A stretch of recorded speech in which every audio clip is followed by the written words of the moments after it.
Good afternoon everybody. आदरणीय व्यासपीठ, उपस्थित पाहुणे मंडळी, मित्रपरिवार, नातेवाईक, आजी माजी कॉलेज स्टाफ, विद्यार्थी, सर्वांना विनम्र अभिवादन. आजच्या सुंदर दिवसाबद्दल प्रथम परमेश्वराला धन्यवाद. आमचे अतिप्रिय बंधू reverend father doctor Patrick Marcelin D'Souza आणि आमच्या संपूर्ण कुटुंबियांसाठी आजचा दिवस खरोखर भाग्याचा, आनंदाचा व अभिमानाचा. प्रत्येक व्यक्तीचं आयुष्यात काहीतरी ध्येय असतं, स्वप्न असतं आणि ते स्वप्न साकार झाल्यानंतरचा आनंद काही औरच असतो. शालेय परीक्षा प्रथम क्रमांकाने उत्तीर्ण झाल्यानंतर आमच्या भावाने धर्मगुरू होण्यासाठी गोरेगाव येथील सेमिनरीत प्रवेश केला. BA व MA परीक्षेत प्रथम श्रेणी संपादन केली. पुढील शिक्षणासाठी पुणे येथील पेपल सेमिनरीत त्यांना पाठवलं गेलं. पण परमेश्वराची योजना त्यांच्यासाठी काहीतरी वेगळीच होती. युवा वर्गाची जडणघडण करण्यासाठी आपण काहीतरी करायला हवं हा विचार त्यांच्या मनामध्ये घोळू लागला. सेंट गोन्सालो गार्सिया कॉलेजमध्ये लेक्चरर आणि नंतर व्हाईस प्रिन्सिपल म्हणून ते रुजू झाले आणि इथे त्यांच्या स्वप्नांना धुमारे फुटू लागले. व्यक्तिगत विकास विषयाअंतर्गत कॉलेज विद्यार्थ्यांसाठी त्यांनी मार्गदर्शन शिबिरे, कॅम्प घ्यायला सुरुवात केली. व्यक्तिमत्व विकासावर आधारित पुस्तके त्यांनी लिहिली. आज त्यांचे काही विद्यार्थी मला देखील भेटल्यानंतर सांगतात की त्या कॅम्पमुळे, फादरांच्या मार्गदर्शनामुळे आमच्यातील भीती नाहीशी झाली. विशेषतः नोकरीसाठी इंटरव्ह्यूला गेल्यानंतर 4 व्यक्तींसमोर कसं उभं राहायचं, कसं बोलायचं हे आम्हाला समजलं. फादरांच्या कॅम्पमध्ये सहभागी होण्याचं भाग्य मला देखील लाभलेलं होतं. एका कॅम्पमधील एक छोटासा प्रसंग अजूनही आठवणीत आहे आणि तो तुम्हाला सांगावासा वाटतो. ओव्हरनाईट कॅम्प होता.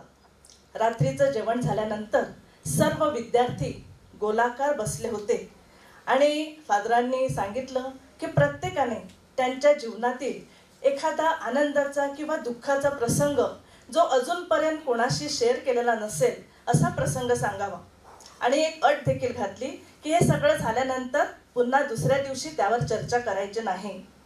सुरुवातीला मुले थोडीशी बिचकली, पण त्यानंतर हळूहळू उत्स्फूर्तपणे त्यांनी आपल्या जीवनातील घटना सांगायला सुरुवात केली.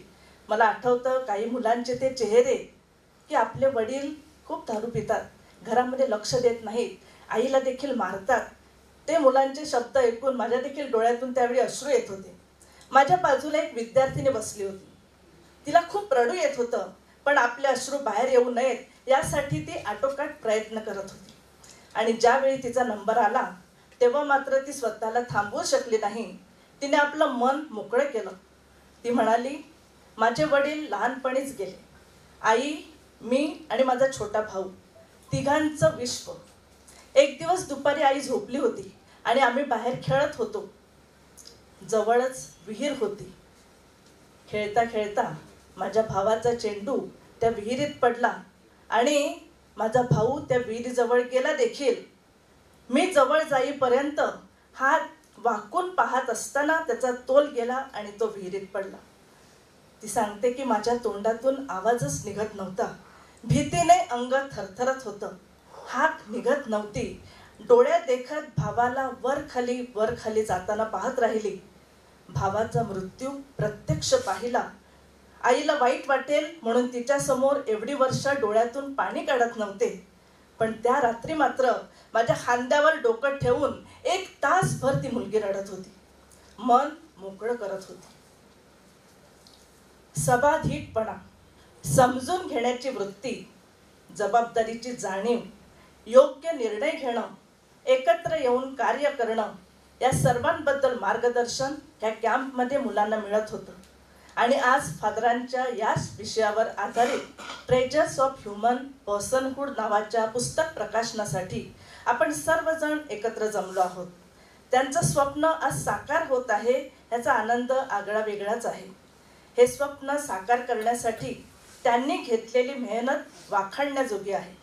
आजाराने त्यांना ग्रासलं, ऑपरेशन झालं, नीट उभं राहता येत नाही, चालता येत नाही, तरीही त्यांची जिद्द आणि सकारात्मक दृष्टिकोन वाखाणण्यासारखा हाच सकारात्मक दृष्टिकोन ते आम्हाला देखील देतात. आमच्या फादरांचा दृढ विश्वास आहे की परमेश्वर आपल्या जीवनातील बिकट आणि दुःखी परिस्थितीतूनही आपल्यासाठी चांगलं असं काहीतरी निर्माण करतो. त्यांच्या जीवनामध्ये अनेक वाईट प्रसंग आले, पण त्यातून त्यांचं जीवन कसं खुलत गेलं ते आम्ही कुटुंबियांनी प्रत्यक्ष अनुभवलेलं आहे. हेच धर्मज्ञान त्यांनी काही दिवसांपूर्वीच्या त्यांच्या प्रवचनामध्ये आणि प्रवचनांच्या व्हिडिओमध्ये मांडलेलं आहे. एक ताजं उदाहरण म्हणजे ऑपरेशन नंतर त्यांना क्लर्जी होममध्ये राहावं लागलं. तेव्हा त्यांना आणि आम्हाला देखील खूप वाईट वाटलं, परंतु ते तिथे राहिले त्यामुळे हे पुस्तक तयार झालं. नाहीतर हे पुस्तक कदाचित तयार झालं नसतं, हे मला 100% माहीत आहे. कारण ते एका वेळेला एकच काम करत नाहीत, अनेक कामं त्यांच्या हाती असतात. आज त्यांच्या या पुस्तक प्रकाशनाचा आम्हाला खरोखरच आनंद होत आहे. जाता जाता एक मिश्किल प्रसंग सांगावासा वाटतो. त्यांच्याबरोबर मुंबईतले एक धर्मगुरू आमच्या घरी आले होते. कामानिमित्त आम्ही फादरांना हाक मारली, दादा अशी हाक मारली, आणि तेव्हा ते धर्मगुरू मला म्हणाले, do you know what is the meaning of दादा? एक क्षणभर मी थबकले आणि मग मी त्यांना म्हटलं, yes definitely I know what is the meaning of दादा, but he is not that दादा, he is a loving and caring दादा. आज आमचे आई वडीलही स्वर्गातून त्यांच्यासाठी नक्कीच प्रार्थना करत असतील हा आमचा विश्वास आहे. असा आमचा हा भाऊ, परमेश्वराने त्याचा कार्य करण्यासाठी त्याला दीर्घायुष्य द्यावं, परमेश्वराचा गुणकारी स्पर्श त्याला लाभावा, चांगलं आरोग्य लाभावं, प्रभूची अधिकाधिक सेवा त्यांच्या हातून घडावी, ह्याच आजच्या दिनी आमच्याकडून त्यांच्यासाठी सदिच्छा, शुभेच्छा. धन्यवाद. धन्यवाद.